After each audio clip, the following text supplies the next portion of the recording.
जब भी हम घर से बाहर जाएं, पॉकेट स्वरूप गुरु जी का हमेशा अपने साथ लेकर जाएं।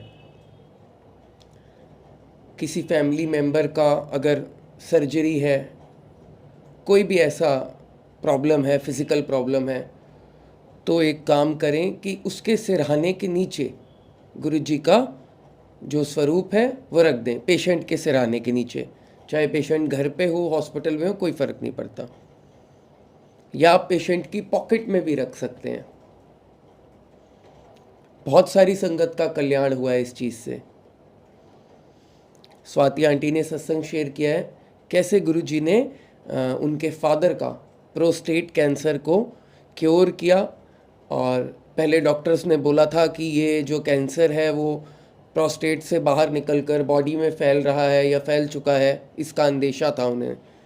बट जब सर्जरी हुई तो पता चला कि वो सिर्फ प्रोस्टेट में ही है और बाकी जगह नहीं फैला है। सर्जरी के बाद ही इज़ एब्सोल्युटली फाइन और रेडिएशन वगैरह की भी ज़रूरत नहीं पड़ी। आइए सत्संग सुनते हैं स्वाति आंटी का, उसके बाद मैं आपसे स्टोरी शेयर करूँगा। जय गुरु जी। जय गुरु जी। संगत जी, आज मैं गुरु जी का सत्संग पहली बार शेयर कर रही हूँ, तो मुझसे कोई भूल चूक हो जाए तो गुरु जी क्षमा करना। संगत जी मुझे क्षमा करना। आज मैं गुरु जी का शुक्राना करना चाहती हूँ। उन्होंने अपनी कृपा मुझ पे और मेरे परिवार पे बनाए रखी, उसके लिए बहुत बहुत शुक्राना गुरु जी। मैं कुछ साल पहले 2 या 3 साल पुरानी बात होगी, मैं गुरु जी के मंदिर गई अपनी बेटी को लेके। तो उस दिन जब मैं मंदिर पहुँची, मंदिर बंद था। ना उस दिन ट्यूसडे था, ना उस दिन वेडनेसडे था। संगत आई भी हुई थी, पर वो मंदिर बंद था। बाहर बैनर लगा हुआ था कि कुछ दिन के लिए मंदिर बंद है। तो मैं जाके वहाँ पे बहुत निराश हुई, क्योंकि मैं बहुत उम्मीद से गई थी कि मैं आज गुरु जी का मंदिर देखूंगी, गुरु जी के दर्शन करूंगी। और मैं अपने घर में भी किसी को नहीं बता के गई थी कि मैं गुरु जी के मंदिर जा रही हूँ, क्योंकि कोई अभी मानता नहीं था, कोई भी गुरु जी से जुड़ा नहीं था। गुरु जी के मंदिर पहुंची, गुरु जी का मंदिर बंद था। तो मैं बहुत निराश होकर वापस आ रही थी। मैंने मन में सोचा कि अब जब गुरु जी मुझे अपने मंदिर बुलाएंगे, अपने आप से जोड़ेंगे, तभी मैं गुरु जी के मंदिर आऊँगी। तभी मैं गुरु जी जब अपनी ब्लेसिंग्स भेजेंगे, तभी मैं गुरु जी का स्वरूप विराजमान करूँगी। जब अपने आप से वो मेरे घर आएंगे, तब मैं विराजमान करूँगी। तो ऐसे कुछ समय बाद मेरे घर में कोई रिलेटिव आया, तो उनका लॉकेट स्वरूप कैसे मेरे घर पे छूट गया मुझे नहीं पता। मेरी बेटी ने दिखाया और कहा, मम्मा ये देखो, उन आंटी का ये लॉकेट स्वरूप हमारे घर पे रह गया है। तो मैं खुश हुई, मुझे लगा गुरुजी अपने आप से मेरे घर में आए हैं। मैंने उनको विराजमान किया, गुरुजी को, अपने मंदिर में। तब से मैं रोज़ गुरुजी को हाथ जोड़ने लगी, उनसे बात करने लगी। ऐसे ही धीरे धीरे मैं गुरुजी के साथ जुड़ने लगी। गुरुजी की बहुत कृपा रही मुझ पे। कुछ टाइम बाद कोविड आया, मेरी तबीयत बहुत ख़राब रहने लगी। उसके बाद गुरुजी ने मुझ पे बहुत कृपा करी, मुझे धीरे धीरे मुसीबतों से निकाला। मैं जब भी जहाँ भी जाती थी, किसी डॉक्टर के कोई टेस्टिंग के लिए, मैं गुरुजी का स्वरूप अपने साथ लेके जाती थी। मैं बोलती थी, गुरुजी आप मेरे साथ चलो और आपने ही मुझे ठीक करना है। और गुरुजी ने वैसा ही किया। गुरुजी मेरे साथ चलते थे, मुझ पे अपनी कृपा करते थे और हर मुसीबत से बचाते थे और मेरे टेस्ट सही आते थे। धीरे धीरे वो मुश्किल समय था, जैसे तैसे वो भी कट गया। आज मैं जो सत्संग शेयर करना चाह रही हूँ, वो अपने पापा का करना चाह रही हूँ। उनको गुरुजी ने मुसीबत से निकाला, बहुत बड़ा संकट टाला उनके सर से। मैं गुरुजी का बहुत बहुत शुक्राना करना चाहती हूँ। कुछ समय पहले मुझे ऐसे ही एक सपना आया कि मेरे फादर का कोई बहुत बड़ा टेस्ट हो रहा है, मेडिकल टेस्ट हो रहा है, जो कि कैंसर टेस्ट है। तो मैंने सोचा कि नहीं, ये मुझे ऐसे ही सपना आ गया होगा। कुछ समय निकल गया, महीने साल निकल गए होंगे। फिर मेरे फादर ने मुझे बोला कि मुझे कुछ प्रॉब्लम हो रही है, हेल्थ इशू आ रहा है उनको। तो हमने उनको बोला चलो आप टेस्ट वगैरह कराओ। तो उन्होंने टेस्ट कराया, तो माइनर सी प्रॉब्लम निकली। हमने कहा ठीक है, कोई बात नहीं। उसके बाद आगे टेस्ट कराया, फिर प्रॉब्लम आई थोड़ी सी, कोई बात नहीं। फिर एक दिन मैं गुरुजी के मंदिर से आ रही थी, आते हुए मैं सत्संग सुनती हुई आ रही थी, और मैंने एक सत्संग सुना जिसमें एक लेडी अपना सत्संग शेयर कर रही थी, अपने फादर का ही। वो बता रही थी कि उसके फादर को प्रोस्टेट कैंसर हुआ था, जो कि गुरुजी ने अब उनको ठीक कर दिया है। मैं उस समय मंदिर से आ रही थी और मैं बहुत घबरा गई क्योंकि मेरे फादर को भी प्रोस्टेट रिलेटेड प्रॉब्लम चल रही थी। मैं बहुत घबरा गई कि अब क्या होगा, ये गुरुजी ने मुझे कोई साइन दिया है कि ऐसी मुसीबत मेरे फादर पे आने वाली है शायद।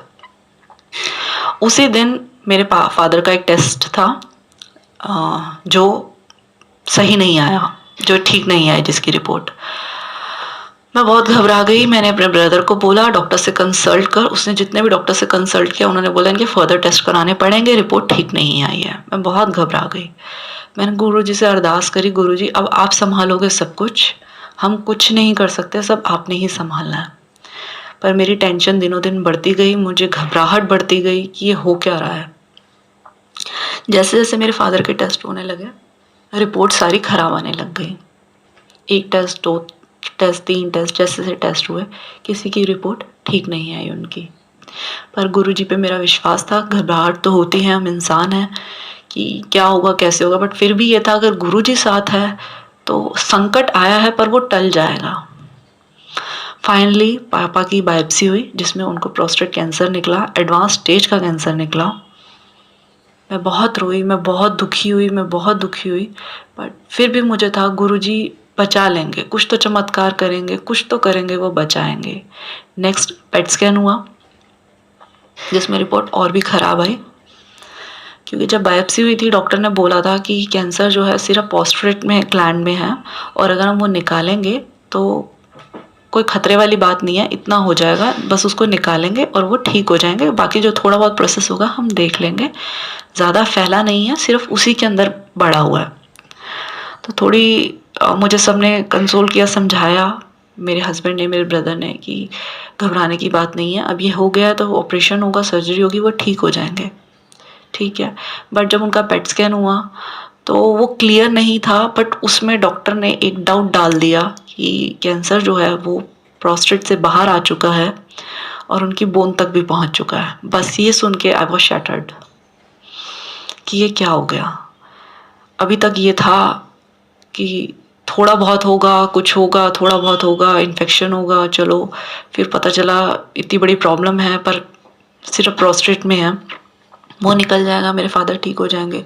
अब तो ये डॉक्टर बोल रहे हैं बाहर आ गया, और बाहर भी कहाँ, बोन में, जो कि हमेशा ही रहेगा, वो कभी क्योर ही नहीं हो पाएगा अगर बोन में है तो, और उसके लिए लाइफ टाइम उनकी मेडिसिन चलेंगे, और ये मेडिसिन झेलना आसान बात नहीं था। फिर उसके बाद मैं बहुत टेंशन में रहने लगी। ऐसे ही 1-2 महीने निकले और मेरे फादर की दवाई चलती रही। डॉक्टर ने ऑपरेट भी नहीं किया उनको, डॉक्टर ने उनको 3 मंथ्स की दवाई दी, जिसमें मैं बीच में परेशान रहने लगी कि क्यों नहीं ऑपरेट कर रहे हैं, क्यों नहीं उसको निकाल रहे हैं, ऐसे तो ये बढ़ जाएगा।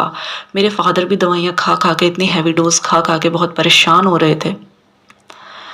तो मुझे था कि अब कुछ रास्ता दिखाओ गुरुजी। हमने 1-2 डॉक्टर से और कंसल्ट किया, सबके एडवाइस अलग अलग होते थे। तो मैंने कहा गुरुजी जो आपको बेस्ट लगे आप वो करना, जो डॉक्टर उनके लिए बेस्ट लगे आप हमें वहीं भेजना, वहीं से उनका इलाज करवाना। तो हमने जो पहला डॉक्टर जिसको रेफ़र किया था हम उसी के पास जा रहे थे। तो 3 महीने की उन्होंने दवाई चलाई। उसने बोला फिर उनका एक टेस्ट होगा मेरे फादर का, अगर थोड़ा बहुत भी इन्फेक्शन कंट्रोल हुआ तो वो सर्जरी के लिए देखेंगे। मेरे फादर का 3 महीने बाद टेस्ट हुआ, उनका इन्फेक्शन गुरुजी की कृपा से कंट्रोल में था। हम खुश थे, बहुत खुश थे, बट फिर भी जो बोन में कैंसर कर रहा था वो बना हुआ था। मैं फिर भी अपने भाई से बार बार ज़िद कर रही थी कि उनकी बोन बायोप्सी करा, उनका दोबारा पेट स्कैन करा, नहीं होगा बाहर, नहीं होगा, डॉक्टर कह रहा डाउटफुल है तो नहीं होगा, मेरे गुरुजी ऐसा नहीं कर सकते, नहीं होगा ऐसा। बट मेरा भाई कह रहा था नहीं, बाहर है, डॉक्टर बोल रहा है, बाकी जब उनको सर्जरी होगी तब पूरा क्लियर हो जाएगा। जी, 3 महीने बाद जब उनका एक टेस्ट हुआ जिसमें उनका इन्फेक्शन कंट्रोल आया, डॉक्टर ने देखा, डॉक्टर ने बोला ये पॉजिटिव साइन है।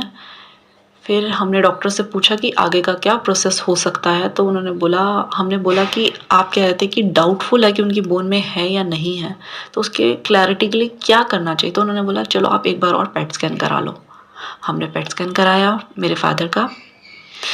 तो पेट स्कैन में गुरुजी की कृपा से, सिर्फ गुरुजी की कृपा से मेरे फादर का जो कैंसर था सिर्फ प्रोस्टेट में था, जो कि काफ़ी हद तक कंट्रोल हो चुका था। बाहर कोई नहीं फैला हुआ था, ना बोन में था, ना प्रोस्टेट ग्लैंड के बाहर था। मुझे बहुत तसल्ली हुई। शुक्राना गुरुजी, बहुत बहुत शुक्राना गुरुजी। मुझे बहुत तसल्ली हुई ये बात सुन के डॉक्टर की। फिर उसके बाद डॉक्टर ने सर्जरी का टाइम दे दिया, हमें डेट दे दी कि सर्जरी होगी, बट बहुत बड़ी सर्जरी होगी है। घबराए हुए थे हम डॉक्टर के पास लेके गए। उन्होंने बोला कि हम सर्जरी करेंगे, उसके बाद जो है वापस से एक बायोप्सी होगी उनकी, फिर पता चलेगा कि डॉक्टर आगे का प्रोसेस क्या रखेंगे। मुझे डर लगा हुआ था। मैं गुरुजी से लगातार रोज़ अरदास कर रही थी, गुरुजी बचा लेना, मुसीबत आई है, संकट आया है, आप टाल देना इसको, बचा लेना। आप जैसे कहते हैं ना 10% भोगना पड़ेगा, बस आप वैसे ही कुछ कर दीजिएगा। और वैसा ही गुरुजी ने किया भी। मेरे फादर की सर्जरी हुई, सर्जरी अच्छी हो गई, सक्सेसफुल हो गई।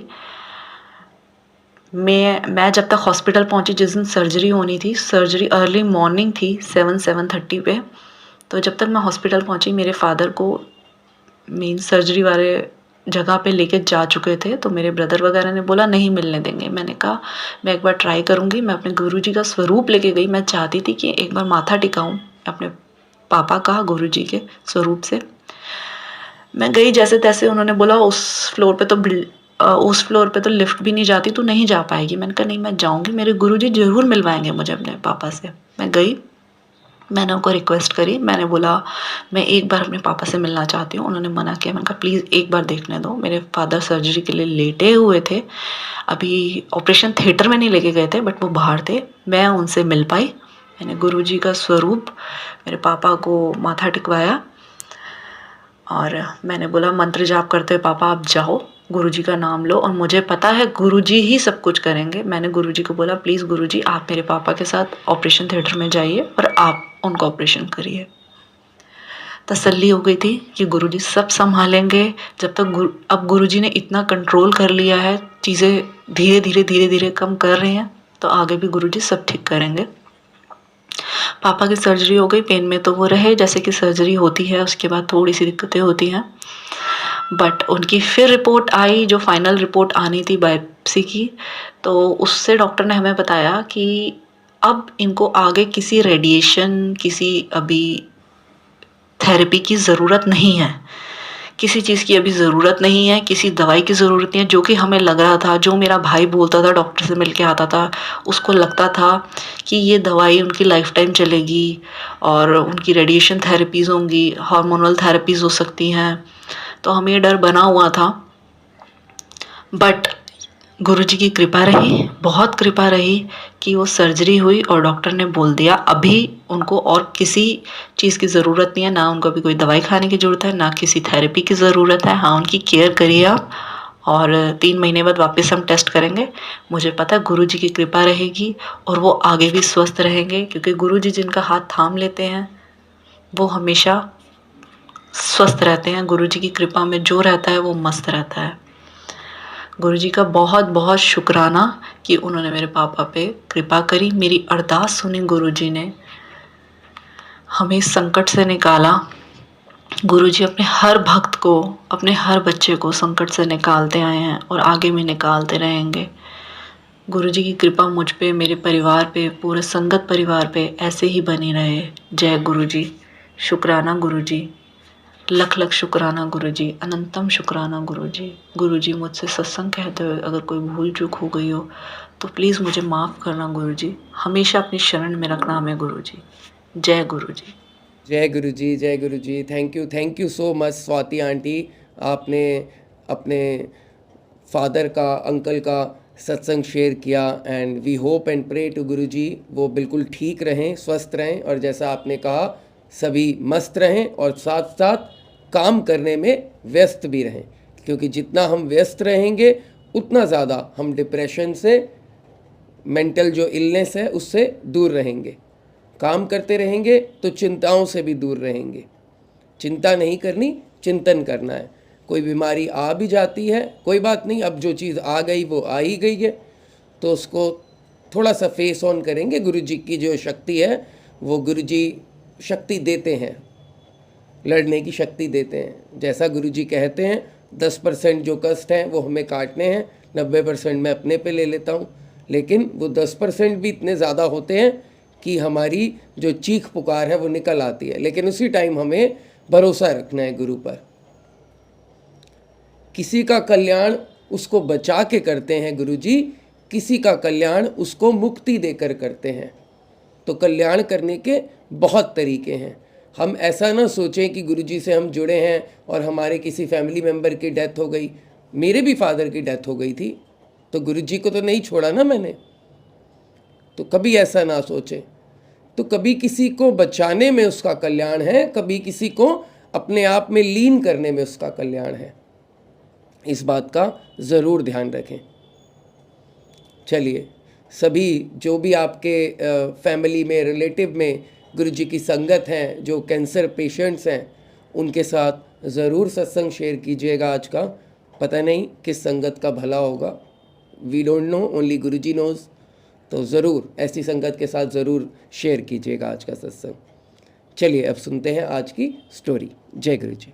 आज की स्टोरी अगर हम ध्यान से सुनेंगे तो आज की स्टोरी हमारे जीवन में बहुत बड़ा परिवर्तन लाएगी।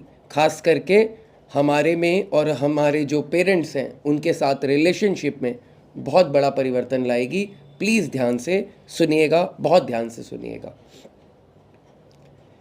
एक बहुत ही बड़े उद्योगपति का पुत्र कॉलेज में अंतिम वर्ष की परीक्षा की तैयारी में लगा था।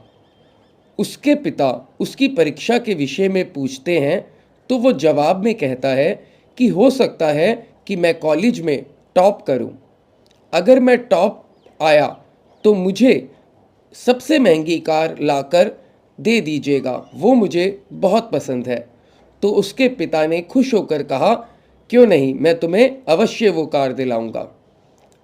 ये तो उनके लिए आसान था, उनके पास पैसों की कोई कमी नहीं थी। जब पुत्र ने ये बात सुनी तो वो दो गुने उत्साह से पढ़ाई करने लगा। रोज़ कॉलेज आते जाते वो शोरूम में रखी कार को निहारता रहता और मन ही मन कल्पना करता कि कल जल्द से ही वो मेरी कार होने वाली है। दिन बीतते चले गए और परीक्षा समाप्त हुई। परिणाम आया और उस लड़के ने कॉलेज में टॉप किया। उसने कॉलेज से ही अपने पिता को फ़ोन लगाकर बताया कि उसका इनाम वो कार तैयार रखें, मैंने टॉप किया है, मैं घर आ रहा हूँ। घर आते आते वो विचारों में गाड़ी को घर के आंगन में खड़ा देख रहा था। उसने कल्पना की कि जैसे ही वो घर पहुँचेगा उसे गाड़ी सामने नज़र आएगी। लेकिन जैसे ही वो घर पहुँचा उसे वहाँ कोई कार नहीं दिखी। वो बुझे मन से अपने पिता के कमरे में गया। उसे देखते ही पिता ने खुश होकर गले लगाकर अपने बेटे को बधाई दी और उसके हाथ में कागज़ में लिपटी एक वस्तु थमाई और कहा, ये लो तुम्हारा गिफ्ट। पुत्र ने बहुत ही अनमने मन से गिफ्ट हाथ में लिया और अपने कमरे में चला गया। मन ही मन पिता को कोसते हुए उसने कागज़ खोलकर देखा तो उसमें रामायण की पुस्तक थी। रामायण की पुस्तक को देखकर उस लड़के को अपने पिता पर बहुत गुस्सा आया, लेकिन उसने अपने गुस्से को रोक लिया और एक चिट्ठी अपने पिता के नाम लिखकर, पिताजी आपने मेरी कार गिफ्ट ना देकर ये रामायण दी, शायद इसके पीछे आपका कोई अच्छा उद्देश्य ही होगा, लेकिन मैं ये घर छोड़कर जा रहा हूँ और तब तक वापस नहीं आऊँगा जब तक मैं बहुत पैसे ना कमा लूँ और वो कार लेने लायक ना बन जाऊँ। चिट्ठी रामायण के साथ पिता के कमरे में रखकर वो बच्चा रात को घर छोड़कर चला गया। समय बीतता गया। पुत्र काफ़ी होशियार था, होनहार था, जल्द ही बहुत धनवान बन गया। उसने शादी कर ली और अपनी बीवी बच्चों के साथ समय बिताने लगा। तभी बीच में उसे कभी कभी अपने पिता की याद आ जाती थी। उसकी चाहत पर पिता से गिफ्ट ना पाने की खोज हावी हो जाती। वो सोचता, माँ के जाने के बाद मेरे सिवा पिताजी का कौन था। इतना पैसा रहने के बाद भी उन्होंने मेरी छोटी सी इच्छा पूरी नहीं की। यह सोचकर वो बार बार अपने पिता को फ़ोन मिलाने से रुक जाता। एक दिन उसे अपने पिता की बहुत ज़्यादा याद आने लगी। उसने सोचा कि छोड़ो पुरानी बातें, क्या छोटी सी बात को लेकर अपने पिता से नाराज़ होना यह अच्छी बात नहीं है। यह सोचकर उसने अपने पिता को फ़ोन लगाया। बहुत दिनों बाद पिता से बात कर रहा हूँ, यह सोचकर उसके दिल की धड़कनें बढ़ी हुई थी और हाथ कांप रहे थे। तभी सामने से घर के नौकर ने फ़ोन उठाया और उसे बताया कि मालिक तो 10 दिन पहले स्वर्ग सिधार चुके हैं और अंत तक वह आपको याद करते रहे और रोते हुए आपकी याद में चल बसे। जाते जाते कह गए कि मेरे बेटे का फ़ोन आए तो उसे कहना वापस आकर अपना व्यवसाय संभाले। तुम्हारा कोई पता हमारे पास नहीं था, इसलिए हम तुम्हें सूचना नहीं दे पाए। यह जानकर पुत्र को बहुत गहरा दुख हुआ और दुखी मन से वह अपने पिता के घर के लिए उसी समय रवाना हो गया। पूरे रास्ते वो लड़का रोते हुए गया और उसे बहुत ज़्यादा पश्चाताप हुआ। घर पहुंचकर पिता के कमरे में जाकर उनकी तस्वीर के सामने रोते हुए अपने पिता की तस्वीर को उसने गले लगाया और पिता का दिया हुआ गिफ्ट रामायण को उठाकर माथे पर लगाया। उसने रामायण को खोलकर देखा। पहले पन्ने पर पिता द्वारा लिखे वाक्य को पढ़ा जिसमें लिखा था, मेरे प्यारे बच्चे, मेरे बेटे, तुम दिन दुगनी रात चौगनी तरक्की करो और साथ ही साथ तुम कुछ अच्छे संस्कार भी दे पाओ, ये सोचकर मैं तुम्हें रामायण दे रहा हूँ। पढ़ते वक्त उस रामायण से एक लिफाफा सरक कर नीचे गिरा जिसमें उसने गाड़ी की चाबी को देखा। यह देखकर उस पुत्र को बहुत बहुत बहुत ज़्यादा दुख हुआ और वह धड़ाम से ज़मीन पर गिरकर रोने लगा। दोस्तों, इस कहानी का सार ये है, हम हमारा मनचाहा उपहार अपनी ही पैकिंग में, अपने ही पसंद किए गए रैप में देखना चाहते हैं। अगर हम उसे अपनी पैकिंग में नहीं देखते तो हम ईश्वर से, अपने पेरेंट्स से नाराज हो जाते हैं। लेकिन हम अज्ञानी हमारे मनपसंद पैकिंग में वस्तु को ना देखकर गिफ्ट पाकर भी उस गिफ्ट को खो देते हैं, सिर्फ इस वजह से क्योंकि उसकी पैकिंग हमारी पसंद की नहीं थी। हमें अपने माता पिता के प्रेम से दिए ऐसे अनगिनत उपहारों का प्रेम, अनगिनत उपहार जो ईश्वर ने हमें दिए, हम उसका सम्मान, उसका धन्यवाद कभी नहीं करते। इसीलिए हम हर बार बाद में पश्चाताप करते हैं। अभी मौका है, जीते जी मौका है। अगर आज हमारे पेरेंट्स जिंदा हैं, हमारे साथ हैं, हो सकता है कि छोटी मोटी बात पर अनबन हो गई हो, लेकिन वो हमसे बड़े हैं। अगर हमें सॉरी भी बोलना पड़े तो हम सॉरी बोल सकते हैं। हमें पालकर जिन्होंने इतना बड़ा किया, उनके सामने सॉरी बोलने में किसी की भी ईगो हर्ट नहीं होनी चाहिए। अभी मौका है, नहीं तो ऐसा ना हो उस बच्चे की तरह कल जब हम मौका चाहें, हम अपने पेरेंट्स से मिलना चाहें और वो हमारे साथ नहीं हो। तो मौके का फ़ायदा उठाएं। 2 पल की ज़िंदगी है, लड़कर ना बिताएं, अपने पेरेंट्स से जाएं, बात करें, प्यार करें, इज्जत दें, सम्मान दें। ईश्वर भी उन्हीं से खुश होता है जो अपने पेरेंट्स का, अपने माँ बाप का सम्मान करते हैं। जय गुरु जी। आई होप आपको आज का सत्संग, आज की स्टोरी पसंद आई होगी।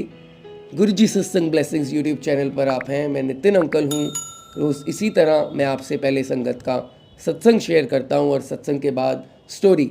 थोड़ा टाइम का इशू आ रहा है because my throat is not that much okay, काम चलाऊ है, काम चल रहा है, बट इट इज़ नॉट 100%। तो इसीलिए थोड़ा सा जो टाइम का इशू है वो आ रहा है। प्लीज़ उसको आप, आई होप उसके लिए बुरा नहीं मानेंगे और थोड़ा सा एडजस्ट करेंगे। ठीक है जी, गुरु जी की आज्ञा हुई तो बहुत जल्द मैं आपसे फिर मिलूँगा एक नए सत्संग के साथ, नई स्टोरी के साथ। Thank you very much for staying with me. Stay healthy, stay bless. Please keep on talking to your family, keep on talking to your parents, और जो भी पुरानी बातें हुई उनको भूल जाइए। नए दिन से नई शुरुआत करिए और अपने पेरेंट्स से बात करिए। Thank you very much. जय गुरु जी, बाय बाय।